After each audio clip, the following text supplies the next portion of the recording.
As New Hanover County continues to be ground zero for the opioid epidemic, a deadly disease looms in the shadows, infecting many unsuspecting people. WWAY's Basil shed some light on the disease and what some local organizations are doing to fight it.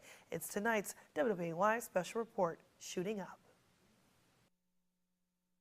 I saw a lot of devastation.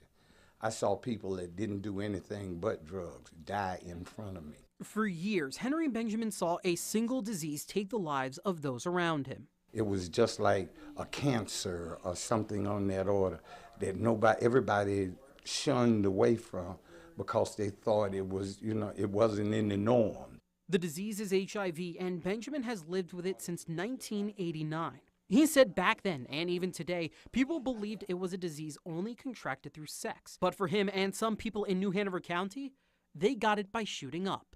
It's a lot of us out here, and at this point, that are really, really, really, really, really needing it bad because, like I said, this opioid epidemic is only spreading it even worse.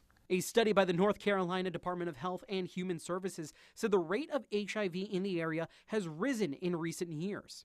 As of 2016, New Hanover County was in the top 10 North Carolina counties for the number of HIV cases. Sexual transmission still remains the #1 way to contract the virus, but injection drug use and opioids have played a steady role in the spread. We do have probably 5 to 10% of our new diagnoses are from injection drug use and sharing needles.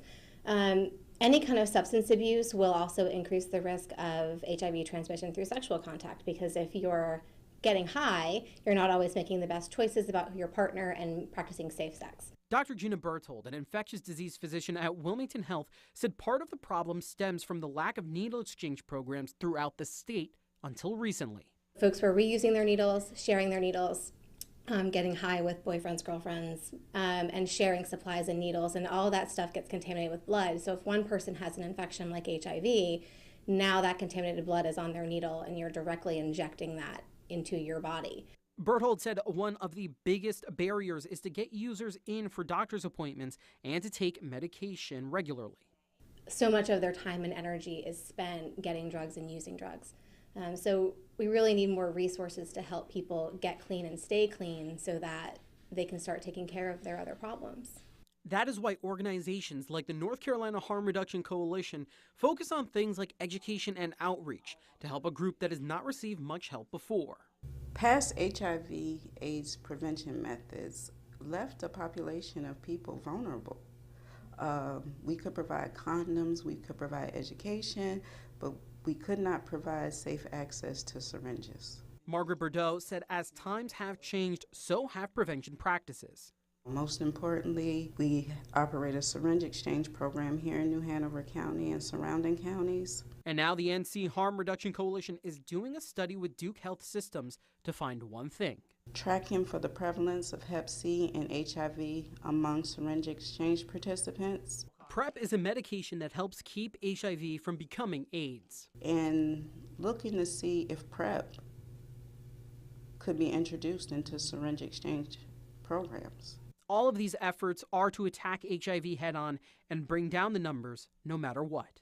This HIV has always been there, and it's a tragedy, not only for the individual, but for our community. In New Hanover County, Basil John, WWAY News. President Trump's budget plan released yesterday includes $5 billion. That's a new funding for the U.S. Department of Health and Human Services to fight the opioid epidemic over the next 5 years. Now, Benjamin Berthold and Bordeaux all said that the fight against HIV will require support on all ends from the community to make a change. You can also show your support on March 24th. That's when you can attend the HIV and AIDS Awareness Walk. For more information, go to WWYTV3.com.